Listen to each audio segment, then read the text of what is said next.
Bonjour et bienvenue ici à la capitale d'Europe, Bruxelles. L'Europe s'est fixée pour 2050 un objectif d'émission de carbone neutre. C'est pour cela que la Belgique va devoir beaucoup changer. En effet, la Belgique émet plus ou moins 100 mégatonnes de CO2 par an. Maintenant, retrouvons notre expert en besoins énergétiques, Thibaut Haken. Actuellement, la Belgique consomme 60 TWh d'électricité par an. Cette demande électrique est principalement due à l'industrie et au secteur tertiaire. La population a également besoin de 81 TWh de chaleur par an pour subvenir à ses besoins de chauffage de surface et d'eau. Le reste de la demande belge est pour l'instant assuré par des sources telles que le pétrole ou les gaz naturels. Cette demande représente pour l'instant environ 300 TWh. Malheureusement, l'usage intensif et massif de sources d'énergie non renouvelables telles que le pétrole et les gaz naturels produit 100 millions de tonnes de CO2 par an. Et cela pose un défi immense. Comment décarboner la Belgique? Deux solutions s'offrent à nous. Une première consisterait à compter sur notre biomasse et utiliser les technologies de capture de carbone, aussi appelées DAC, pour compenser nos émissions de CO2. Malheureusement, cette solution est irréalisable en pratique parce qu'elle demande des investissements monétaires et un coût énergétique trop important. À elle seule, la capture de carbone représentait l'énergie produite par 70 réacteurs nucléaires. La solution consiste à réduire nos émissions de CO2 dans tous les secteurs. Donc l'industrie devrait utiliser comme source de carburant principal l'hydrogène et non plus des énergies fossiles. Cet hydrogène sera produit par électrolyse, donc on devra augmenter massivement notre production d'électricité. Dans le secteur des transports, le shipping sera assuré par hydrogène aussi, donc dans des piles à combustible, et ça c'est valable pour des camions, des bateaux. Voilà. Les trains et véhicules légers en particulier seront électrifiés massivement.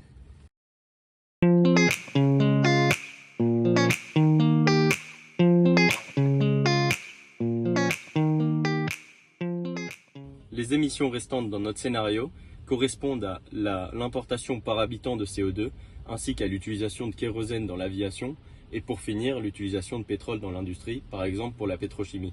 Toutes ces émissions sont intégralement couvertes par notre biomasse qui agit en tant que puits de carbone, celle-ci nous semblant plus utile en tant que puits de carbone qu'en tant que source d'énergie. Suite à l'électrification des transports et du secteur industriel, la demande en énergie électrique connaît une augmentation significative en Belgique. Cette transition est également renforcée par l'utilisation de piles à hydrogène dans les véhicules lourds et dans l'industrie. La consommation électrique belge est ainsi multipliée par 6 et atteint 332 TWh par an. La consommation d'énergie fossile nécessaire est quant à elle réduite à 32 TWh par an. Et la demande en chaleur reste pour sa part inchangée. Analysons maintenant les capacités énergétiques de la Belgique. L'énergie renouvelable la plus intéressante à exploiter en Belgique est l'énergie éolienne, notamment l'éolien offshore qui présente vraiment de bons rendements. Malheureusement, la zone exploitable par éolien offshore en Belgique est assez limitée. Nous avons donc décidé de maximiser l'exploitation de cette zone, ainsi que de poser des éoliennes onshore, moins efficaces mais plus nombreuses. Nos calculs montrent qu'en utilisant le maximum du potentiel énergétique solaire, c'est-à-dire 3% du territoire belge, nous produisons 218 TWh d'électricité par an. Cependant, l'énergie est mal répartie pendant l'année. Comme vous le voyez dans la vidéo, la production est énorme en été, mais très petite en hiver.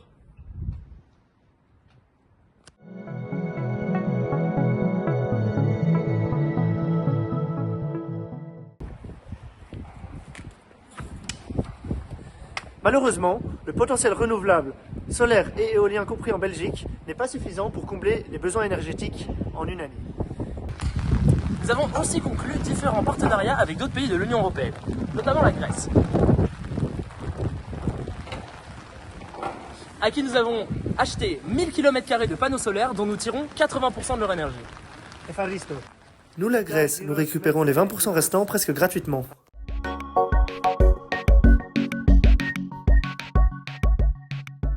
Nous voyons que nous avons un surplus en été d'énergie électrique et un déficit en hiver. C'est pour ça qu'il va falloir trouver d'autres solutions.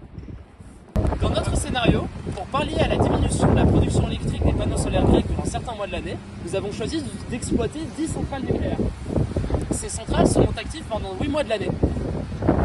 Faisons un bilan de toutes nos sources d'électricité. Nous avons des panneaux solaires, des éoliennes et des réacteurs nucléaires. Voilà dans notre scénario la production électrique totale mensuelle, selon les sources d'énergie. Nous voyons bien que nos panneaux solaires assurent la majeure partie de cette production. Le potentiel éolien belge est quant à lui fortement limité par la superficie offshore dont nous disposons, seulement 350 km². Et donc cette production renouvelable est fortement variable selon les mois. Et donc, nous avons décidé d'exploiter des réacteurs nucléaires durant les mois les plus froids pour combler la majeure partie de ce déficit. Donc, nous avons 10 réacteurs nucléaires qui fonctionnent toute l'année, sauf en été. Et donc, malgré l'utilisation de réacteurs nucléaires, il y a toujours des fluctuations autour de la demande. C'est pour ça que nous avons opté pour des solutions de stockage d'énergie pour en stocker l'été et la redistribuer en hiver. Il faut stocker 20 TWh de surplus en été pour pouvoir le redistribuer en hiver. 5 TWh de cette énergie pourra être stockée dans le barrage de Caux qui sera remis à neuf. Les 15 autres TWh devront être assurés par des systèmes STEP, donc des systèmes de pompage turbinage qui seront installés dans des mines de charbon désaffectées. Un autre partenariat majeur concerne le stockage de l'énergie. En effet, avec l'Allemagne, nous avons signé un accord pour récupérer 250 de leurs anciennes mines afin de les revaloriser en stockage d'énergie STEP. L'Allemagne est ravie de donner 250 anciennes mines à la Belgique. D'autres accords pourraient aussi être conclus dans le futur, notamment avec la Pologne, à qui nous pourrions acheter des éoliennes offshore qui pourraient produire de l'électricité, notamment pendant l'hiver, ce qui permettrait de réduire notre dépendance sur les réacteurs nucléaires. Maintenant que nous avons résolu les problèmes en énergie de la Belgique, nous devons nous intéresser à ses besoins en chaleur pour la chaleur de surface ainsi que la chaleur pour l'eau chaude. Ces besoins vont être satisfaits à l'aide de réseaux de chaleur dans notre scénario. Pourquoi? Parce que la Belgique est densément peuplée, ce qui rend très intéressant les réseaux de chaleur qui sont par exemple utilisés à Charleroi pour alimenter une grande partie de la ville. Ces réseaux de chaleur vont être installés sur le nucléaire, sur la production d'hydrogène dans le transport et dans l'industrie, ce qui permettra de satisfaire, comme vous le voyez ici, nos demandes presque tous les mois de l'année. Les mois à combler seront comblés à l'aide de pompes à chaleur connectées au réseau de chaleur. Pour finir, voici un graphique représentant la répartition des coûts que la Belgique devrait payer pour être décarbonée totalement d'ici 2050. Nous voyons que le coût total est de 124 milliards d'euros. Cela correspond à un peu plus d'1% du PIB de la Belgique investi chaque année dans la décarbonisation. La majorité est dans le nucléaire, suivi du solaire, pour ensuite se répartir entre les réseaux de chaleur, l'hydrogène, l'éolien et le reste. Ainsi, nous avons réussi à décarboner la Belgique en investissant massivement dans les énergies renouvelables telles que le solaire ou l'éolien, ainsi que grâce aux accords européens que nous avons conclus. L'exploitation du nucléaire permet de compenser le manque d'électricité en hiver.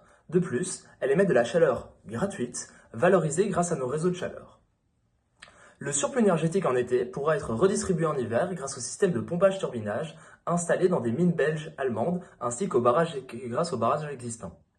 La Belgique devra donc miser sur une décarbonisation massive à cause d'une faible biomasse utile en tant que puits de carbone et du coût important de la capture de CO2, que ce soit en énergie ou en argent direct. Celle-ci devra investir plus d'1% de son PIB pendant 25 ans rien qu'en CAPEX pour financer son projet de neutralité carbone. Beaucoup d'approximations ont été faites dans ce scénario. La demande en électricité a par exemple été considérée comme constante mensuellement parce que la variation dans le territoire ne représentait que quelques pourcents de cette demande totale. Ah, oui, je vois que nous venons de recevoir des images de nos panneaux solaires en Grèce.